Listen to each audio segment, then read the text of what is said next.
कहते हैं कर्मों का हिसाब जरूर मिलता है, चाहे वो कस्साब के कर्म हो या फिर तहव्वुर राणा के।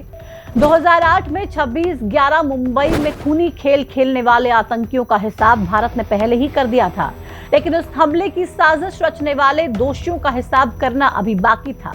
ऐसे में भारत पिछले 17 साल से मुंबई हमले के दोषियों को भारत लाने के लिए लगातार संघर्ष कर रहा था और अब भारत को इसमें एक बड़ी कामयाबी मिली।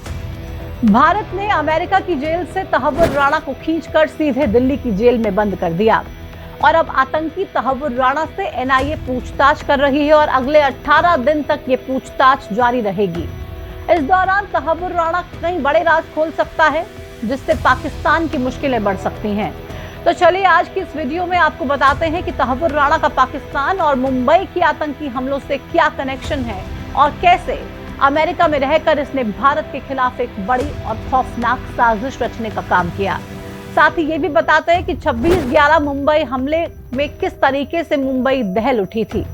तारीख 23 नवंबर 2008 पाकिस्तान के कराची से 10 आतंकी हथियारों से लैस होकर समुद्र के रास्ते मुंबई के लिए रवाना हुए।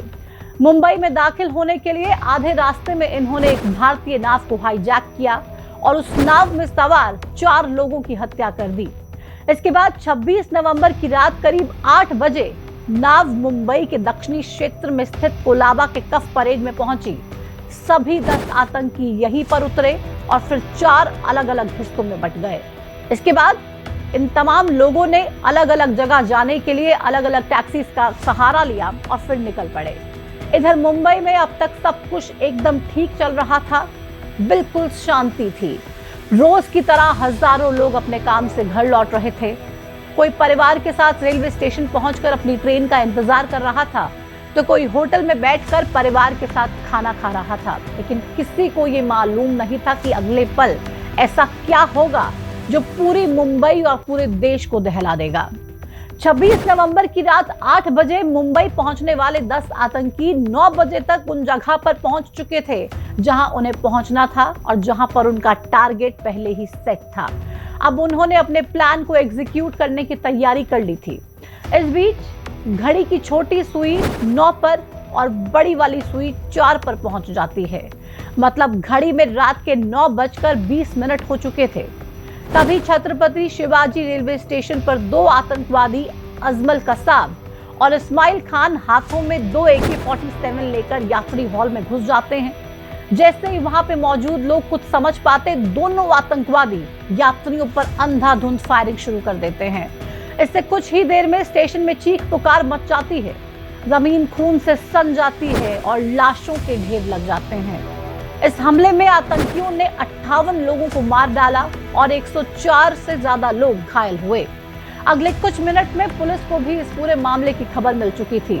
जैसे ही पुलिस फोर्स वहां पहुंचने के लिए निकलती है, तभी कंट्रोल रूम में एक और फोन आ जाता है, जिसमें यह बताया जाता है कि मुंबई के नरिमन हाउस में भी आतंकी हमला हुआ है।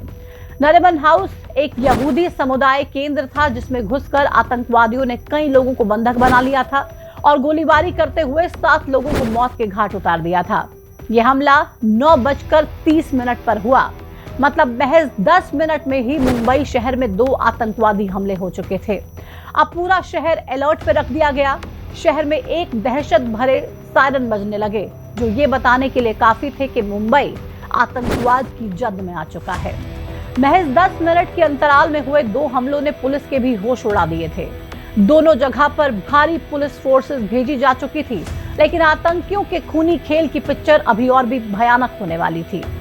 जैसे ही घड़ी में 9:40 हुए, तो दक्षिण मुंबई के एक फेमस लियोपोल्ड कैफे में बंदूकों से लैस 2 आतंकवादी घुस गए और यहां भी मौत का तांडव शुरू कर दिया। आतंकवादियों ने कई राउंड फायरिंग कर यहां 10 लोगों को मौत के घाट उतार दिया और आसानी से वहां से निकल गए। इसके बाद आतंकवादियों ने 2 होटलों को निशाना बनाया, एक ओबरॉय होटल और दूसरा मुंबई का Taj Mahal palace hotel. Oberoi hotel में जब आतंकवादी घुसे, तब 300 से ज्यादा लोग वहां पर मौजूद थे और ताज होटल में करीब 450 लोग वहां पर मौजूद थे।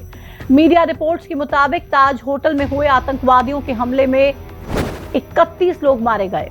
यहां सुरक्षा कर्मियों ने चारों आतंकवादियों को ढेर कर दिया। इस तरह आतंकवादियों के मरने का काउंटडाउन भी शुरू होता गया। उधर छत्रपति शिवाजी रेलवे स्टेशन पर हमला करने वाले आतंकी अजमल कस्साब और इस्माइल खान वहां से निकलकर कामा अस्पताल पहुंच गए। आतंकी यहां लोगों को नुकसान पहुंचाते उससे पहले ही स्टाफ ने दरवाजे बंद कर लिए, जिसके चलते आतंकियों के मकसद पूरे नहीं हो पाए।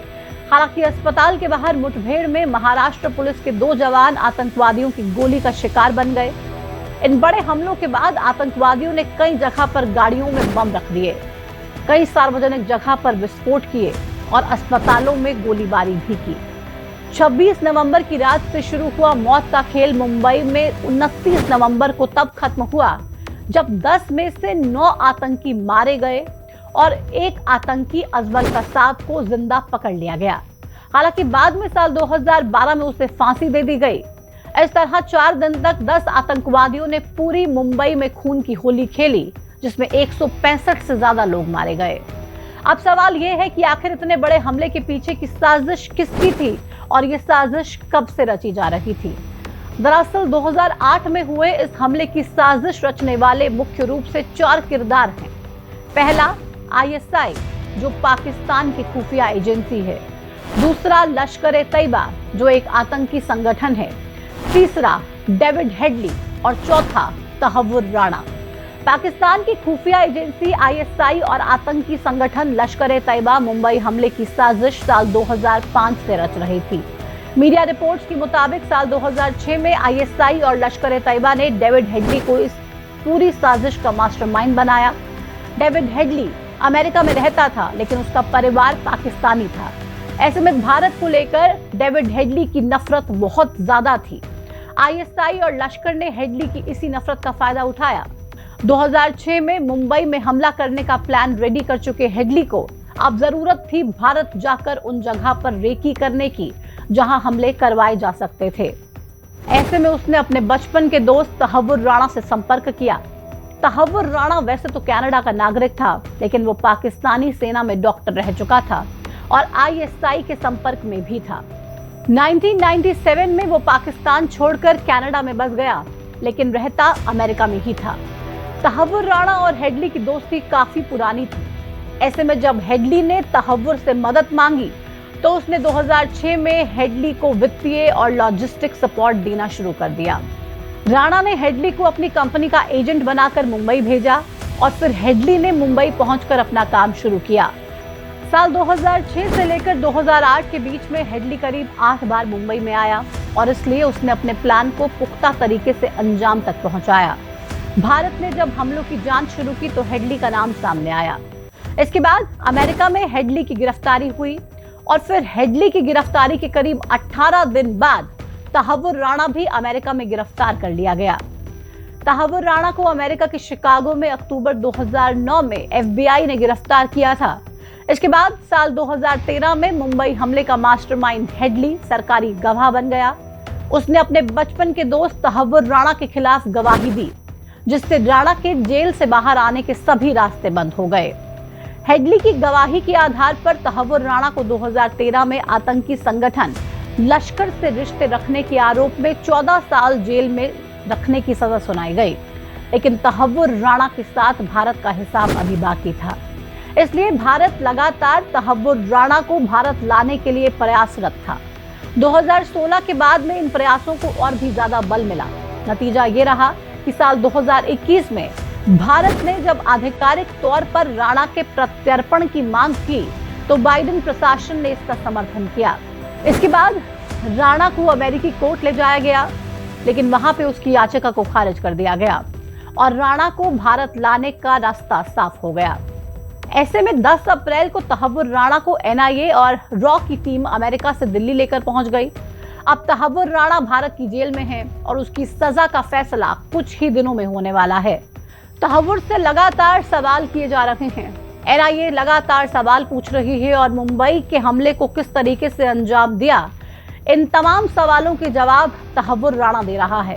ऐसे में सूत्रों से यह भी जानकारी मिली है कि जब NIA तहव्वुर राणा से सवाल पूछ रही है, ऐसे में तहव्वुर साफ साफ बता रहा है कि किस तरीके से उसके दिमाग में भारत को लेकर जहर भरा गया। हेडली बार बार उसको ये बोलता रहा कि भारत के लोग इसी लायक हैं और इसलिए भारत में ये हमला बिल्कुल जायज है। इसके अलावा एनआईए की पूछताछ में क्या कुछ बड़े खुलासे होंगे, क्या कुछ कबूलनामा होगा और किस तरीके से तहव्वुर राणा अपने कुकर्मों का पूरा लेखा जोखा एक साथ बयां करेगा। इस पूरी रिपोर्ट के लिए थोड़ा सा और इंतजार करना पड़ेगा और तमाम जो सवाल जवाब तहव्वुर राणा और एनआईए की टीम के बीच में चल रहे हैं, इनको जानना, इनको समझना और भी ज्यादा जरूरी हर भारतीय के लिए हो जाएगा कि कैसे पाक की नापाक साजिश एक बार फिर से लोगों के सामने होगी और ये भी मालूम चलेगा कि किस तरीके से पाकिस्तान बार बार सिर्फ और सिर्फ आतंकी हमले करने के लिए, टेरर को बनाने के लिए, टेरर को लगातार और ज्यादा बढ़ावा देने के लिए काम कर रहा है।